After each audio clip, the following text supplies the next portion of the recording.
Hello दोस्तों, कैसे हैं आप सभी लोग? मैं आप सभी लोगों का बहुत-बहुत स्वागत करता हूं आपके अपने चैनल मनोज कुमार 2.0 पर। दोस्तों, आज मैं आपको जो बताने जा रहा हूं, उसको ध्यान से सुनिएगा।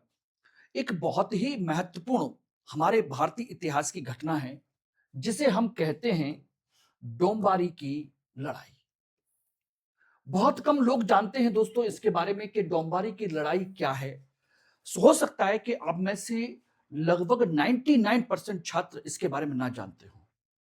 लेकिन आज मैं आपको बताने जा रहा हूं कि डोंबारी बुरु की लड़ाई आदिवासियों का जलियांवाला बाग कहलाती है। यानी वो घटना जो 1919 में आप लोगों ने अमृतसर में सुनी थी कि अंग्रेजों ने एक बाग में घेर करके वहां के लोगों पर, निहत्थे लोगों पर गोली चलाई थी और उसमें सैकड़ों लोग मारे गए थे। उसी तरह की एक घटना हमारे इतिहास में और भी है, जो हम लोग नहीं जानते, और वो है आपकी डोंबारी बुरु की लड़ाई, आदिवासियों का जलियांवाला बाग। यानी कि देखा जाए तो हम लोग लगभग नहीं ही जानते हैं कि ऐसी कोई घटना है। लेकिन यूपीएससी जो इस समय पूछ रहा है, यूपीएससी का जो नया ट्रेंड है इतिहास को लेकर के, हिस्ट्री एंड कल्चर को लेकर के दोस्तों, वो ये है कि परंपरागत जो पुरानी चीजें हैं वो पूछ करके वो उसका कोटा कंप्लीट हो चुका है। यानी कि वो सारी चीजें पूछ चुका है। अब उसको और ज्यादा गहन विश्लेषण की जानकारी की आवश्यकता है, और वो वहीं जाकर के प्रश्न पूछ रहा है। इसलिए मैंने इस टॉपिक को उठाया, और हाल फिलहाल में ये आज का बहुत ही इंपॉर्टेंट टॉपिक भी है। यस माय डियर, आज का बहुत इंपॉर्टेंट टॉपिक है। यस, क्यों? क्योंकि इसका संबंध है दोस्तों एक बहुत ही महत्वपूर्ण व्यक्ति से, जिसे आज हम आदिवासियों का भगवान कहते हैं, जिसे हम आदिवासियों का मसीहा कहते हैं, जिसे हम आदिवासियों की स्वाभिमान और उनकी पहचान के लिए लड़ने वाले, उसके लिए संघर्ष करने वाले एक महान व्यक्ति को हम लोग जानने की कोशिश करते हैं, जिसे हम मानते हैं कि मात्र 25 वर्ष की आयु में वो अंग्रेजों से लड़ते हुए शहीद हो गया। अंग्रेजों से लड़ते हुए, अंग्रेजों से संघर्ष करते हुए उसने मृत्यु का वर्ण कर लिया। यस, आज है हमारे महान आदिवासी नेता, आदिवासियों के महान भगवान बिरसा मुंडा की पुण्यतिथि 9 जून। और इसका संबंध उसी चीज से है कि ये है क्या। तो आइए इसके बारे में विस्तृत तौर पर पूरी चर्चा करेंगे, हर पहलू को जानेंगे, आखिर ये घटना थी क्या, किस तरह की थी। ओके, तो चलिए। और देखिए, मैं आपको अच्छी तरीके से बता देना चाहता हूं कि मेरी जो इतिहास की क्लास है, इस समय जो नए ट्रेंड पे मैं जो क्लास ले रहा हूं, उसमें आप अच्छे तरीके से जानते हैं मेरा टारगेट है यूपीएससी प्री और मेंस के लिए हिस्ट्री की ऐसी चीजों को डिस्कस करना जो आपके लिए बहुत ही इंपॉर्टेंट हो। चलिए इसको स्टार्ट करते हैं। लेकिन इसको स्टार्ट करने से पहले मैं आप लोगों को बता देना चाहता हूं कि आप में से अगर कोई भी छात्र यूपीएससी हिंदी मीडियम से अच्छे रैंक के साथ क्वालिफाई करना चाहता है, तो उसको जरूरी है कि वो इतिहास वैकल्पिक विषय ले, क्योंकि इसी वैकल्पिक विषय में क्षमता है 300 प्लस अंक लाने की। और दोस्तों, इसका नया बैच मैंने स्टार्ट कर दिया है 2027-28 के लिए, जिसमें लाइव क्लासेस, टेस्ट सीरीज सब कुछ इंक्लूड है। PYQs, hand written material material वो मैं सब कुछ आपको दे रहा हूं, एवरीथिंग। और ये बैच दोस्तों स्टार्ट हो रहा है 25 जून से, और ये बैच आपको मिलेगा बहुत कम प्राइस पर, 14,999 पर। लेकिन इसको आपको यूज करना होगा मेरा एम के लाइव कोड। ध्यान रखिएगा, मैं ही इसको स्टार्ट कर रहा हूं, मेरी गाइडेंस में ही ये बैच चलेगा। तो जल्दी से इसको बैच ज्वाइन कर लीजिए। स्टडी IQ IAS ऐप को डाउनलोड करिए, या उसकी वेबसाइट पर जाइए और वहां पर इसको परचेज कर सकते हैं। और ये मेरा कॉन्टैक्ट डिटेल है, जिसके थ्रू आप मुझसे कॉन्टैक्ट कर सकते हैं, मेल आईडी और मेरा नंबर। ठीक है ना?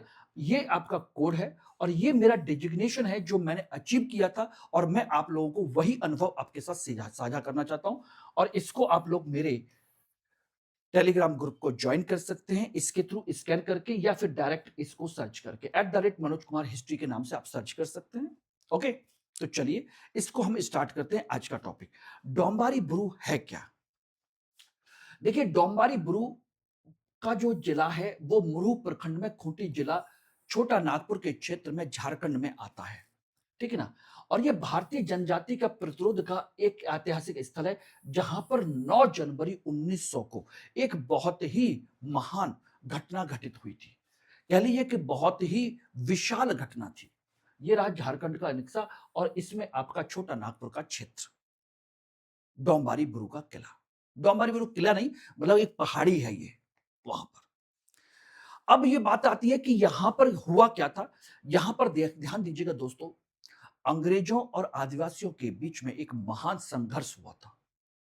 एक तरफ आपकी सेना थी, ब्रिटिश सेना, जिसके पास आधुनिक हथियार थे, और दूसरी तरफ आदिवासी निहत्थे, ऐसे लोग जिनके पास तीर, तलवार और आपके समझ लिए हसिया, हथौड़ा, खुरपी, फावड़ा या निहत्थे लोग थे, जिनमें आपके पुरुष ही नहीं, महिला, बच्चे, बुजुर्ग सभी लोग थे।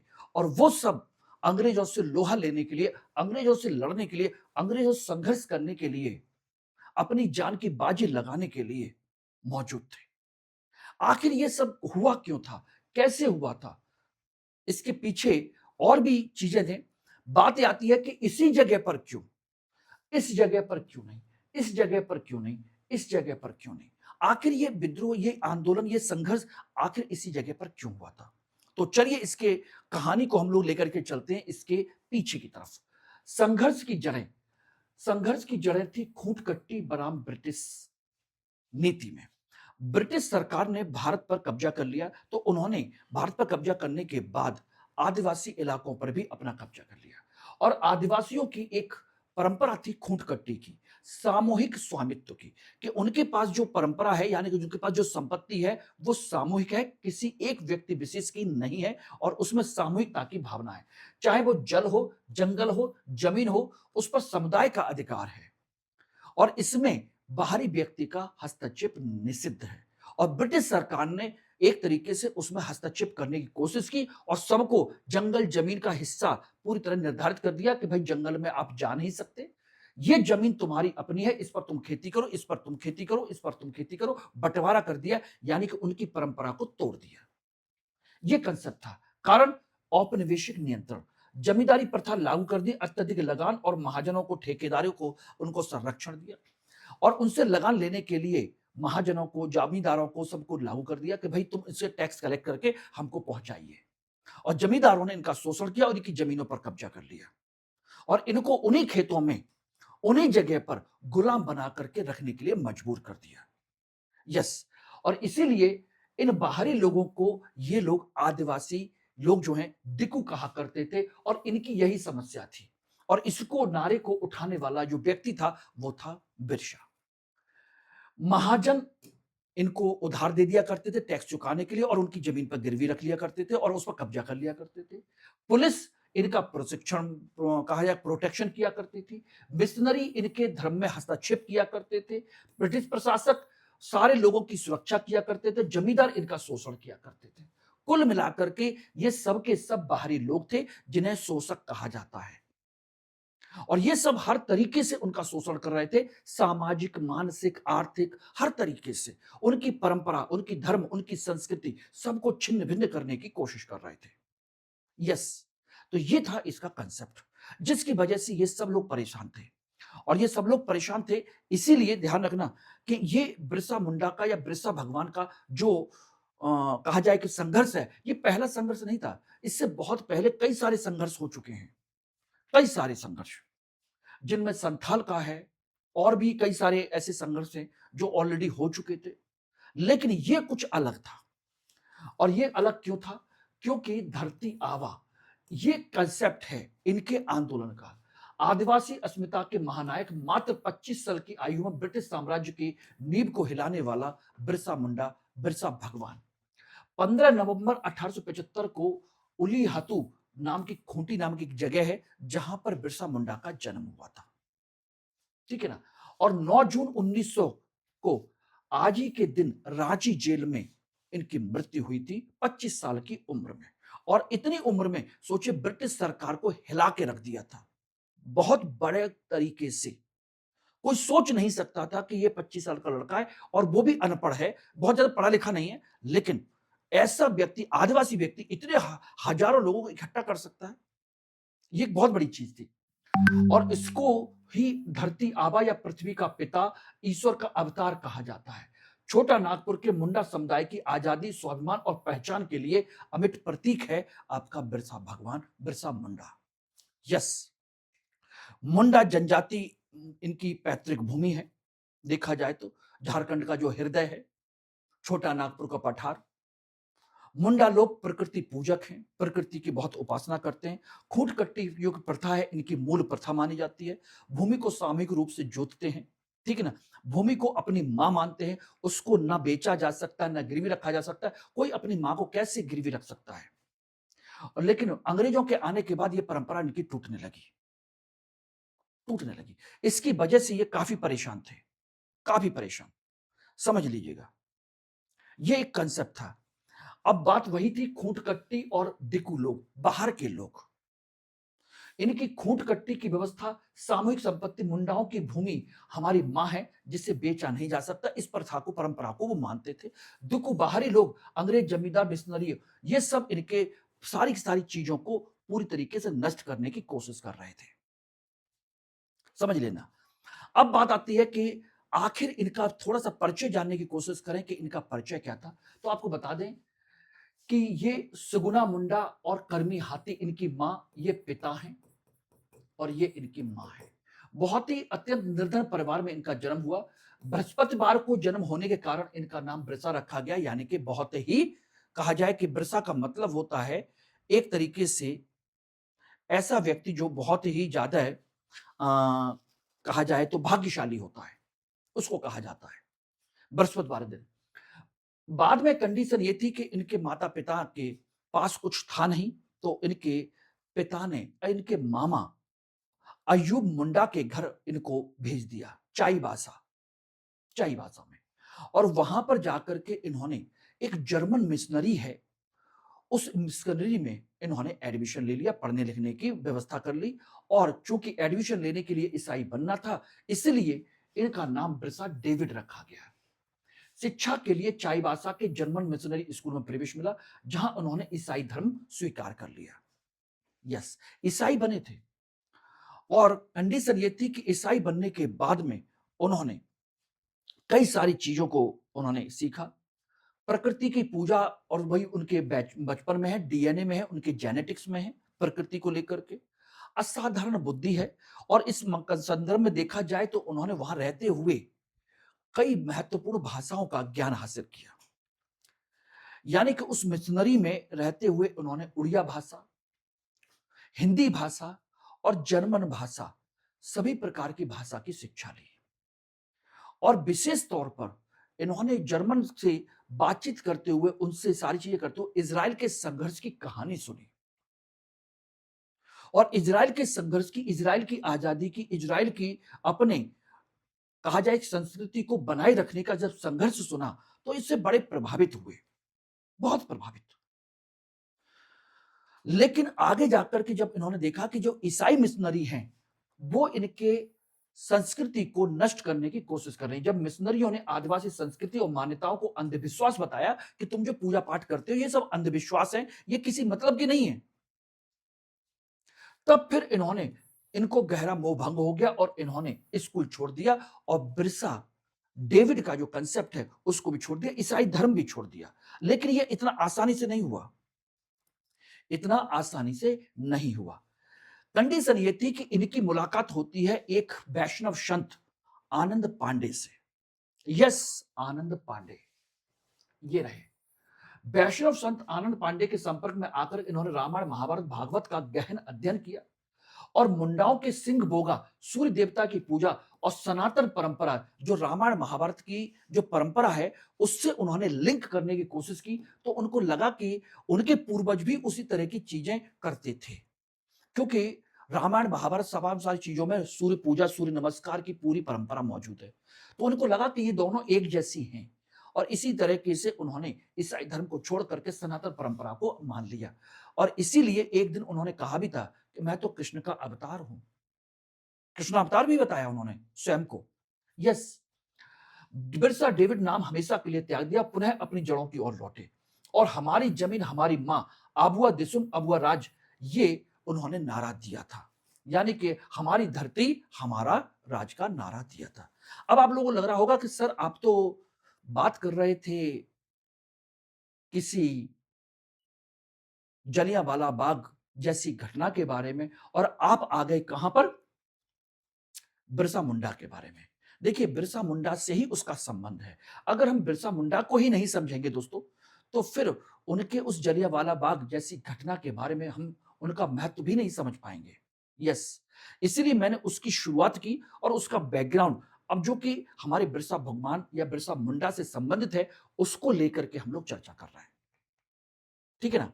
और इस तरीके से उन्होंने, बिरसा मुंडा ने बिरसाइत नाम का एक नया धर्म बनाया, जिसमें प्रकृति पूजा, वैष्णव परंपरा और ईसाई मूल्य सभी को उन्होंने शामिल किया। यस, एक नई धार्मिक क्रांति जिसने एकजुट किया, एकेश्वरवाद को बढ़ावा दिया, सिंह बौगा की उपासना और बलि प्रथा, अंधविश्वास, रूढ़िवादिता, कट्टरपंथा, इन सबको उन्होंने नकार दिया। शुद्ध आचरण, शराब वगैरह का निषेध किया, सात्विक जीवन पर बल दिया, सामाजिक समानता, समाज में जाति भेद, डायन प्रथा जैसी कुरीतियों को उन्होंने पूरी तरह से नकार दिया।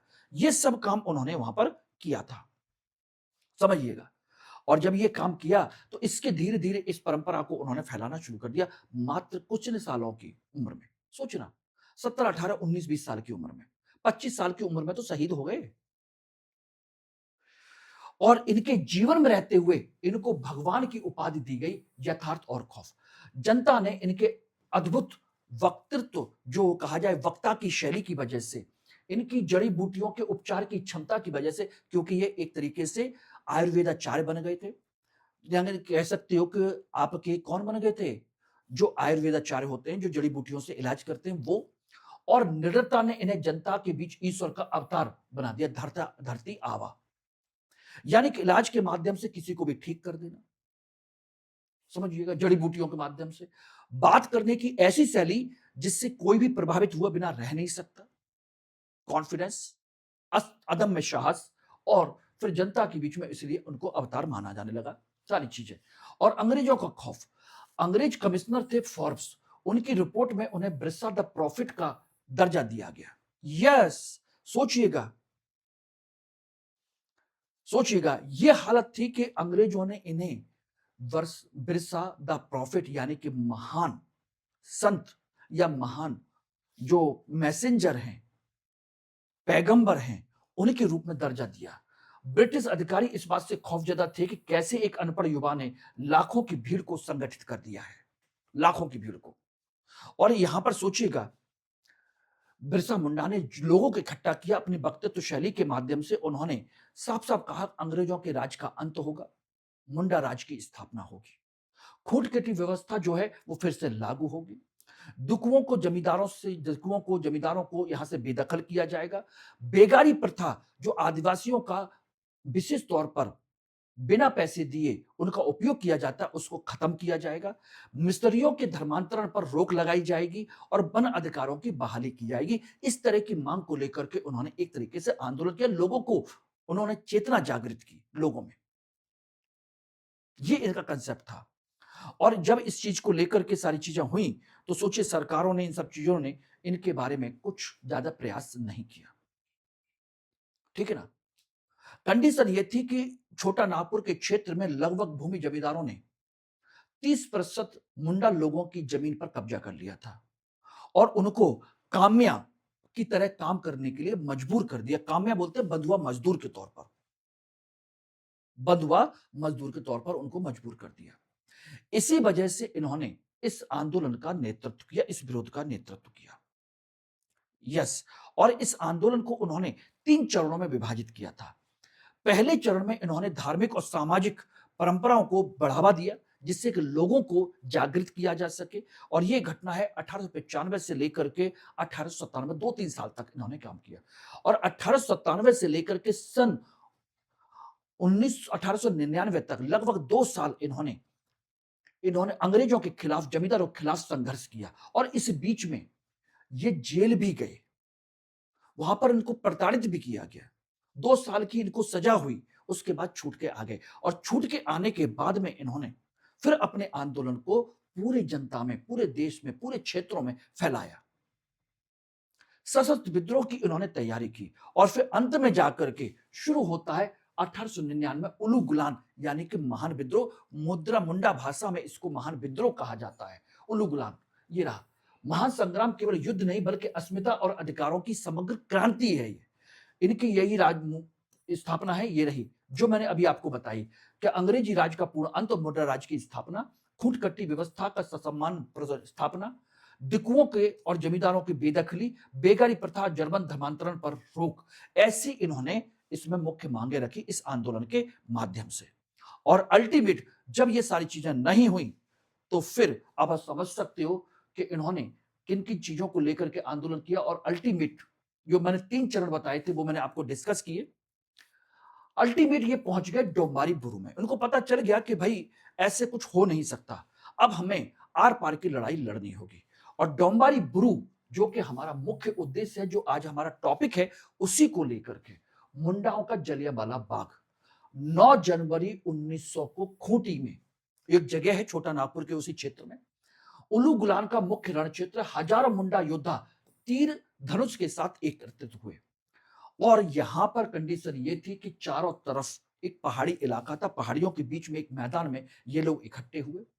और वहां पर इकट्ठे होकर के जहां पर आपके वृद्ध भी थे, महिलाएं भी थी, बच्चे भी थे और योद्धा भी लोग भी थे जो तीर धनुष लेकर के आए थे। हालांकि उस समय बिरसा मुंडा, बिरसा भगवान ने साफ कहा था कि अंग्रेजों की जो गोलियां हैं वो पानी बन करके गिर जाएंगी और हमारे जो तीर हैं वो उनके लिए गोली और तोप के गोले की तरह हो जाएंगे, जीत हमारी होगी, भगवान हमारे साथ है।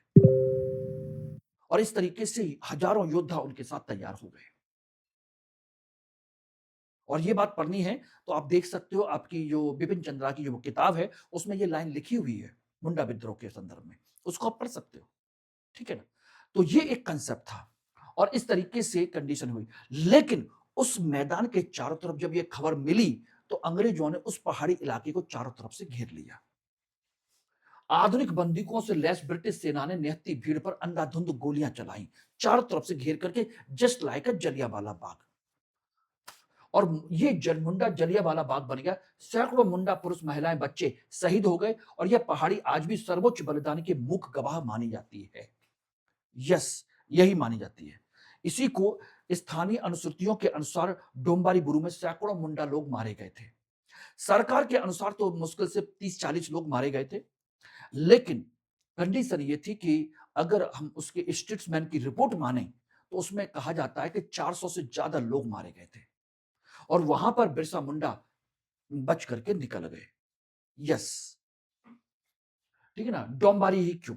घने जंगल के कारण अंग्रेजी सेना से बचाव, क्योंकि घना जंगल है, ये रहा। दूसरा, भौगोलिक लाभ, ऊंचाई के कारण अंग्रेजों की गतिविधियों पर आसानी से नजर रखी जा सकती है। यहां पर ये बैठे हुए हैं और चारों तरफ घना जंगल है। सांस्कृतिक महत्व, मुंडा समुदाय का पारंपरिक पवित्र मिलन स्थल है और इनको चारों तरफ से घेर लिया गया था। बेशक आप पहाड़ी पर बैठे हो लेकिन आपके पास तीर धनुष है, उनके पास गोलियां हैं। ये रहा। और अल्टीमेट 24 दिसंबर 1819 उन्होंने एक संक्रांत किया था जो अल्टीमेट आपका डोंबारी में कहां हुआ था? 9 जनवरी 1900 को। वो उससे पहले की घटना ये थी जिसको लेकर के उन्होंने बुलाया था। ये नरसंहार के 5 चरण हैं। ब्रिटिश प्रशासन को हजारों आदिवासियों के जुटने की खबर मिल गई। सेना का कमिश्नर जो फोर्ब्स है और स्ट्रीट फील्ड है उसके नेतृत्व में उन्होंने पहाड़ी की घेराबंदी कर दी। अंग्रेजों द्वारा आत्मसमर्पण का आदेश दिया गया जिन्होंने आदिवासियों ने इसका इनकार कर दिया। पूरी पहाड़ी को चारों ओर से घेर करके सील कर दिया गया और अंधाधुंध गोलियां चलाई गई पारंपरिक हथियारों वाली भीड़ पर। एक तरीके से ये रहा। और ये एक प्रकार का असमान युद्ध था। असमान, समान युद्ध ये नहीं था। यस दोस्तों, असमान क्यों है? क्योंकि एक तरफ आदिवासियों के पास तीर धनुष, भाला, कुल्हाड़ी, तलवार जैसी चीजें हैं, साधारण से हथियार, जबकि दूसरी तरफ आपके पास आधुनिक हथियार, राइफल, मशीन गन जैसी आधुनिक बंदूकें और प्रशिक्षित सेना थी। तीर बनाम बंदूक का संघर्ष था यह। सोचे, हताहतों का सच, ब्रिटिश अभिलेख में मौतों की संख्या को जानबूझ करके बहुत कम बताया गया। जबकि स्थानीय परंपरा और स्टेट्समैन के अनुसार 300 से 400 लोग शहीद हुए थे।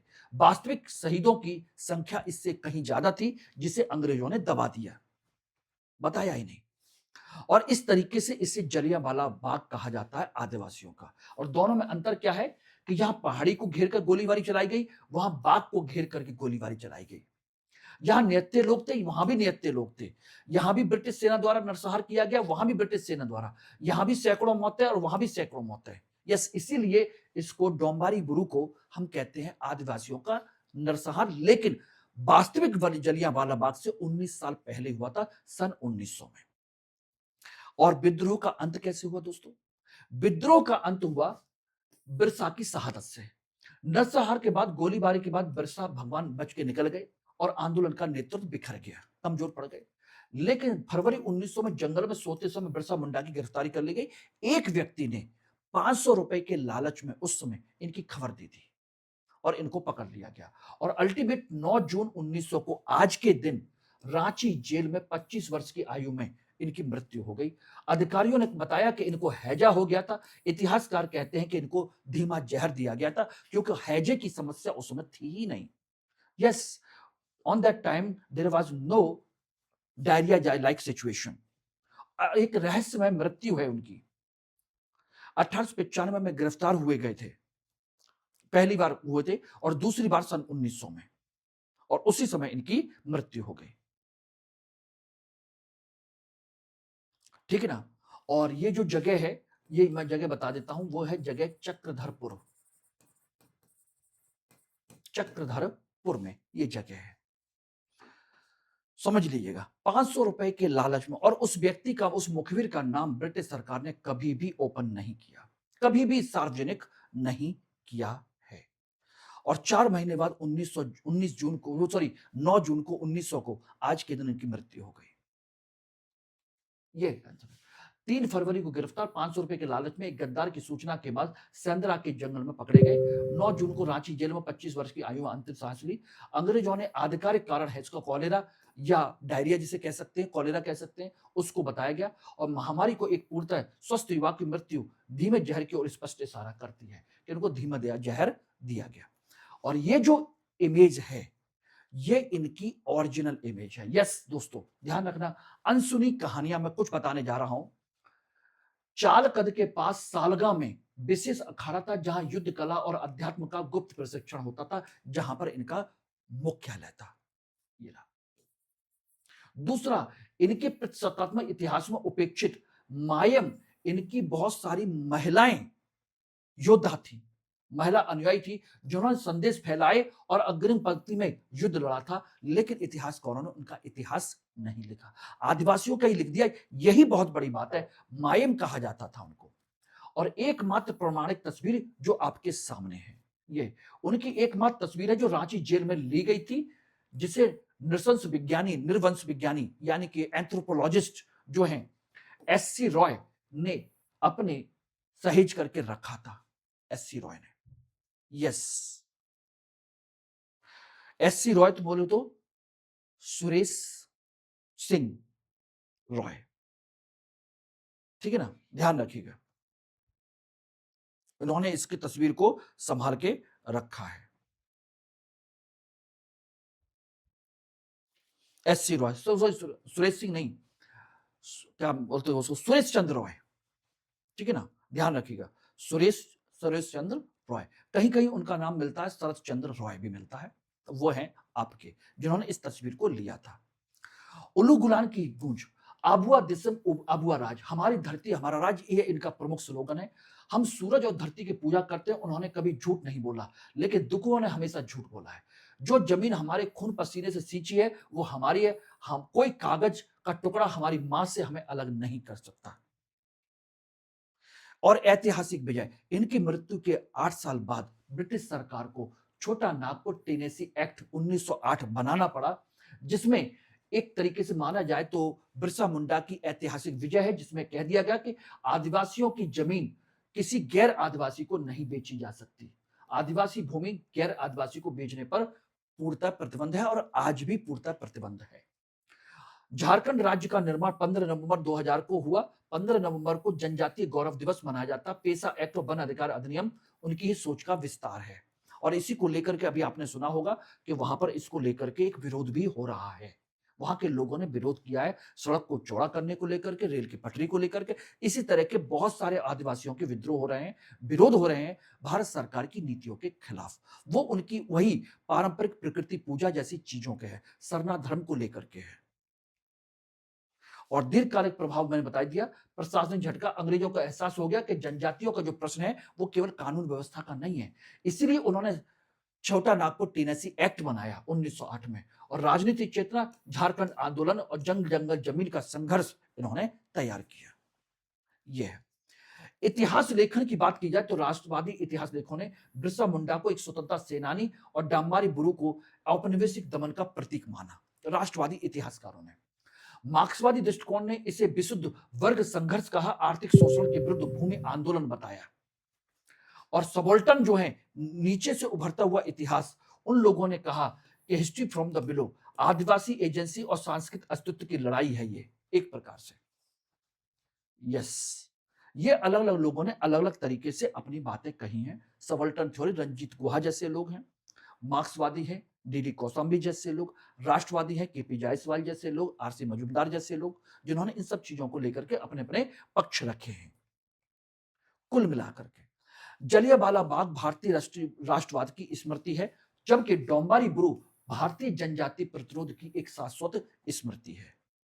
तो बताइएगा आज की ये क्लास, आज का ये टॉपिक आप लोगों को कैसा लगा? भारतीय संस्कृति, भारतीय इतिहास, भारतीय परंपरा को जानने का आपके लिए एक कैसा प्रयास है मेरा? जरूर कमेंट सेक्शन में बताइएगा। मैं इंतजार करूंगा आप सभी लोगों का। धन्यवाद।